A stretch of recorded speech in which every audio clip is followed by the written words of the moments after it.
Hello, and welcome to the Cinesnobs, the Deeper Cut, where we talk about films, movies, and other pop culture. I'm joined today by Jason Spisak. You may know him as Razor from Green Lantern, Wally West from Young Justice, and Silco from Arcane. How you doing, Jason? Good. Fine. I lied about believing in magic, but magic is the real lie. Major load. All right, I just have a couple of questions for you. So, as Silco, how did you get into the headspace for being just like that main villain? Well, it's interesting. The writing in that show is so incredible. It's so well written. They took the time and the energy, the effort to just really make sure that Silco only had the words that he needed to say and nothing else, which is great. So, as an actor, it's kind of like a trust fall into that writing. And all you have to do is sort of let go and trust that. And something magical starts to happen where you feel like you're not really having to do too much. And interestingly, every session we had, I always did the monologue from the beginning of season 3, just as they did the sound check. So I was always like, "Do you ever wonder what it's like to drown?" And I would go and do the whole monologue, and then they would be ready. So it would kind of, not just for a sound check, but it would set the mood for the whole session. Amazing. Did you ever expect Silco to be such a fan favorite? Well, I always thought the character was incredibly complex, and if you look at his entire backstory and what made him who he is in season 1 and what drives him, and then what changes him is that he finds a daughter, something that he's afraid to lose, and loves her.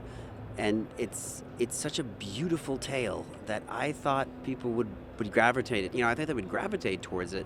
But I don't think any of us really knew just how big Arcane would get to be. I mean, we're talking the most highly regarded and reviewed show by critics, and that's saying something.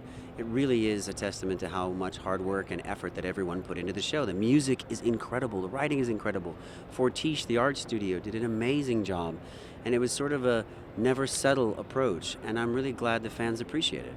Amazing, thank you. Was there any favorite line that you had or favorite scene that you did? Yeah. I mean, I'm very fond of the idea that, especially in a found family, that there's someone there that tells you that who you are is okay. And so I really love the last line where he says, "I never would have given you to them, not for anything. Don't cry.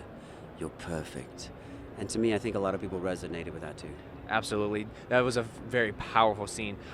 As Wally West, did you actually go back, read the comics, and try to stay as true to it, or did you kind of give your own spin on it? Well, to be honest, Young Justice was a very different story than what was in the comics. There's some things that happened. I mean, Wally dies at the end of season 2, so it's very different than what takes place in the comics. So while I did look a little bit for some touchstones, I didn't study that as my material, because what Greg and Brandon were creating on Young Justice was kind of its own universe, and I wanted to stay true to what they wanted to create. It was more like a real world with consequences that, such as Wally's death, that have ramifications. So yeah.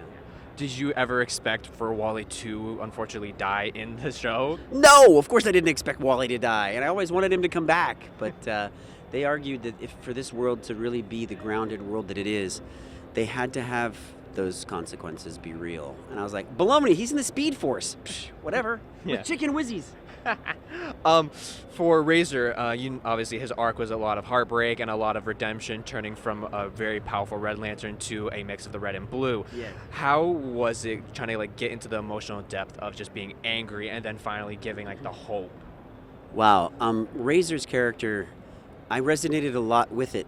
As a younger man, I had a lot more anger inside me, and so I could resonate with him in that way.